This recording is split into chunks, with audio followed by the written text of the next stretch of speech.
ನಮಸ್ಕಾರ ವಿದ್ಯಾರ್ಥಿಗಳೇ ಮತ್ತು ಅಭ್ಯರ್ಥಿಗಳೇ, ನಮ್ಮ ಚಾನಲ್ಗೆ ಸ್ವಾಗತ.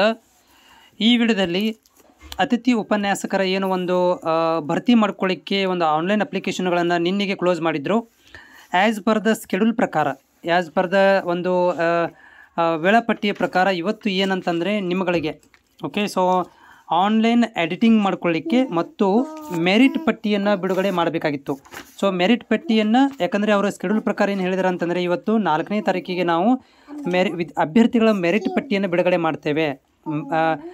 ಅಪ್ಲಿಕೇಶನ್ ಹಾಕಿರುವಂಥ ಅಭ್ಯರ್ಥಿಗಳ ಒಂದು ಎಡಿಟಿಂಗ್ ಲಿಂಕನ್ನು ಕೂಡ ಇವತ್ತು ಕೊಡ್ತೀವಿ ಅಂತ ಸ್ಕೆಡ್ಯೂಲಲ್ಲಿ ಮೆನ್ಷನ್ ಮಾಡಿದರು. ಬಟ್ ಇನ್ನೂವರೆಗೆ ಅಪ್ಡೇಟ್ ಆಗಿಲ್ಲ.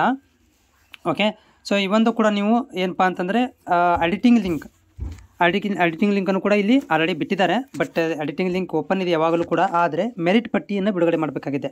ಸೊ ಮೆರಿಟ್ ಪಟ್ಟಿ ಬಿಟ್ಟ ಮೇಲೆ ಎಡಿಟ್ ಯಾಕೆ ಮಾಡಬೇಕು ಅಂತಂದರೆ, ನಾನು ಒಂದು ಎಕ್ಸಾಂಪಲ್ ತೋರಿಸ್ತೀನಿ ಹಿಂದಿನ ವರ್ಷದ್ದು. ಸೊ ಇಲ್ಲಿ ಈ ಥರ ಒಂದು ಗೆಸ್ಟ್ ಫ್ಯಾಕಲ್ಟಿ ಲಿಸ್ಟನ್ನು ಬಿಡುಗಡೆ ಮಾಡ್ತಾರೆ.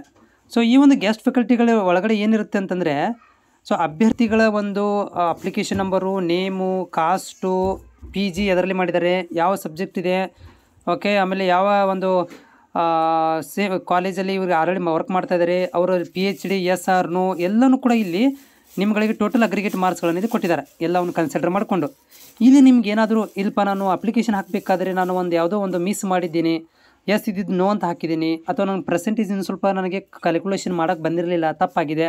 ಸೊ ಈ ಒಂದು ಮೆರಿಟ್ ಪಟ್ಟಿಯಲ್ಲಿ ನೋಡಿಕೊಂಡು ನೀವು ಮತ್ತೆ ಎಡಿಟನ್ನು ಮಾಡ್ಕೊಳ್ಬೋದು.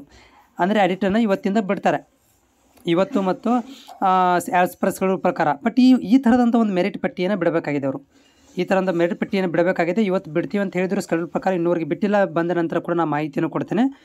ಚಾನಲ್ಗೆ ಹೊಸಬರಾಗಿದ್ದರೆ ಚಾನಲ್ ಸಬ್ಸ್ಕ್ರೈಬ್ ಮಾಡ್ಕೊಳ್ಳಿ.